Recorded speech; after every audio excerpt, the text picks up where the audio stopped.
Have you ever seen someone with no real job driving a brand new Porsche, flexing Rolexes, and posting about their crypto wins on Instagram? And it makes you think, how is this legal? Well, it might not be.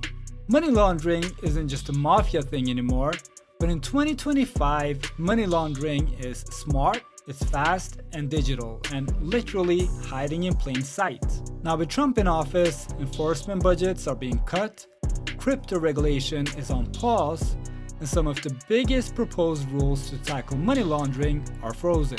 Meanwhile, crypto platforms are literally popping bottles. So today, I'll break down the quick basics of money laundering and how it actually works, how crypto changed the game and made things way worse, and what banks and regulators are doing and not doing. Because this isn't just about compliance or banking, it's about what happens when crime evolves faster than the systems meant to stop it. I'm Kevin. I've been in risk and compliance for over 15 years. From head of audit in banking in New York to chief risk and compliance officer at a fintech in Europe. I've dealt with the pain points and learned what really works to both stay compliant and on top of the risk. So if you're new to this, let's quickly go over the basics. If you make money illegally, like drugs, fraud, bribery, or cybercrime, you can't just walk into a bank and deposit $1 million in cash. So you disguise it, you clean it, or launder it. Money laundering is just a term for making dirty money look clean, and that's it. And it usually happens in 3 steps. Step 1 is placement. That's where you get the dirty money into the financial system. And this could mean making small cash deposits at ATMs, using cash prepaid debit cards, or buying crypto with cash. Step 2 is layering. That's when you move the money around to hide a trail and make sure it doesn't link back to you. You can divide the money up in 5 smaller transactions going in different accounts or different countries or currencies. Or maybe it turns into crypto, hops across a few blockchains, and then gets turned back into a currency or account that you can use. Step 3 is integration. Now the money looks legit, so you use it to buy a condo, start a business, or just spend freely on whatever you like. So back in the day, this meant shady casinos, cash businesses like car washes or laundromats, restaurants or corner delis, with offshore accounts in smaller countries that US regulators and prosecutors couldn't look into. But today, it's a totally different ballgame.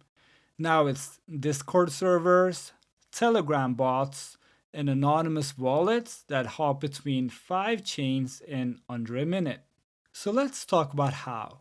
Imagine criminals selling stolen credit card data for 100K in Bitcoin. They can't spend it directly and it's traceable, so the police will find them. So you mix it. Old school mixers like Tornado Cash used to combine thousands of user transactions together, mixing them up and putting them out to clean wallets. It's like taking hundreds of puzzles, shaking them up in a box, and handling people new pieces. No one can tell which pieces came from which puzzle. But now, mixers are more advanced. You have peer-to-peer swaps with no KYC requirements, cross-chain bridges that move funds between blockchains, hiding the trail, and auto-routing wallets that default to multiple hops, which is like switching getaway cars 5 times in invisible garages. And the worst part, some of this is now offered as a service, anonymity for less than a Netflix subscription. Here's a clever one.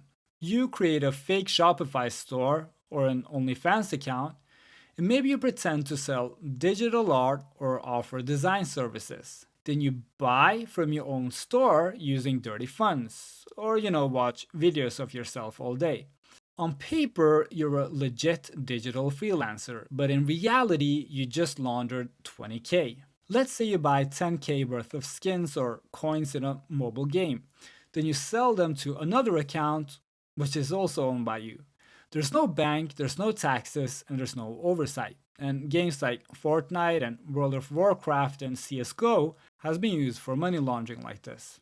In some cases, these digital assets are resold in legitimate marketplaces. Now the dirty money looks clean and it looks like earnings from a side hustle. Luxury goods. So this one's been around for forever. You buy a $300,000 watch using a shell company, then you resell it, or you buy a piece of modern art in London, which has an anonymous buyer and an anonymous seller, and the money is laundered.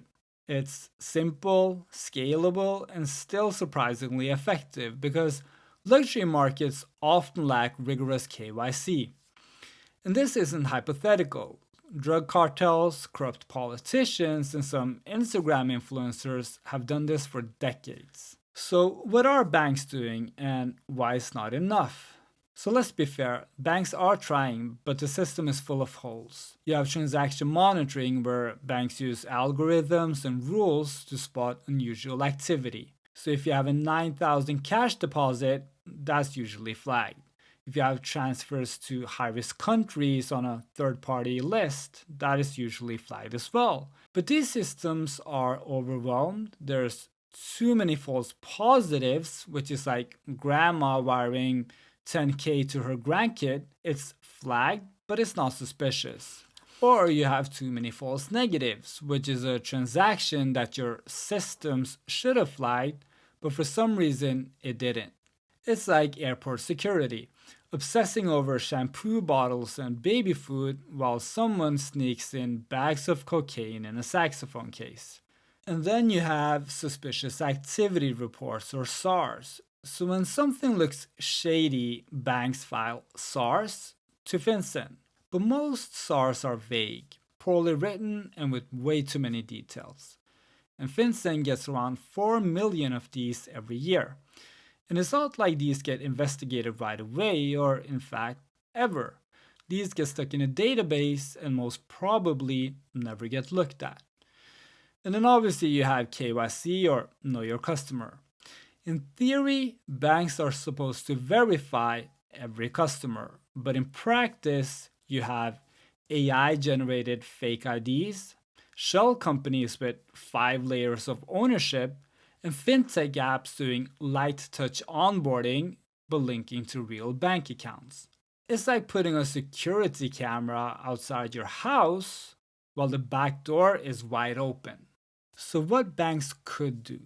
Here's what actually makes a difference. So, you have behavioral monitoring, not just rules and thresholds. So, you can look at how people use accounts over time, not just how much. And if there are sudden changes in uses and behavior that looks odd, the system will alert. Data integration. So most banks still work in silos. Fraud in one system might not be visible to another, and banking systems are like Jenga pieces barely holding up together. Ancient systems working with newer systems, different code and language, and banks have created these headaches for themselves, but with better data integration and updated systems, a lot can be done. And that's why newer banks that don't have old legacy systems are at an advantage. And also real partnerships and information sharing. So banks, fintechs, and law enforcement need to actually collaborate, not just send emails and fill out forms into the oblivion. Creating avenues where information can be shared fast, easily, securely would be a definitive game changer. But internal disagreements, competition, as well as privacy laws is making that difficult. You should have better tech and better teams, so AI helps a lot, especially when combined with data analysis and recognizing trends, outliers, and analyzing large amounts of data. AI can also help doing routine tasks and write-ups, but the real gains are in using AI as an agent to help people make better decisions. So staff must be trained, supported, and empowered. But even if banks do everything right, it won't be enough without regulation, because besides obviously not breaking the law, banks are businesses here to make money, and denying customers service isn't exactly good for business. And that's where regulation becomes essential to tell the banks clearly what they need to do. Under Biden, there was momentum. So FinCEN proposed stricter rules on wallets and privacy coins. KYC requirements for crypto were expanding, and there were crackdowns on mixers like Tornado Cash and pushes to close different loopholes. But now under Trump, enforcement budgets are slashed, FinCEN rules are frozen, and regulatory review takes much longer time and delays everything. Meanwhile, in Europe, the EU is rolling out AMLA, which is an actual anti-money laundering authority, to make rules and enforcement less ambiguous and consistent across the EU. Europe also passed MiCA, which regulates crypto like traditional finance, which means you have mandatory KYC requirements, you have wallet traceability, and you have real reporting standards. And these same developments can also be seen in the UK and Asia and other parts of the world as well. And sure, the line is regulation kills innovation. But let's be real, when regulation slows down, money laundering speeds up. We've seen this with Swiss banks, with offshore tax havens, and shell companies in Delaware. But it's not about killing crypto, it's about having rules that work. Money laundering fuels human trafficking, drug cartels, terrorist networks, corrupt regimes, tax fraud at scale. It's the backbone of a lot of evil in the world, and it's getting easier. So while the US pulls back, the rest of the world is moving forward. And if this continues, the US could become the weak link, or worse, the center for global financial crime. So if you have any thoughts or questions, please comment below. And if you found this helpful and want more updates, please subscribe. Thanks for watching. I'm Kevin. See you next time.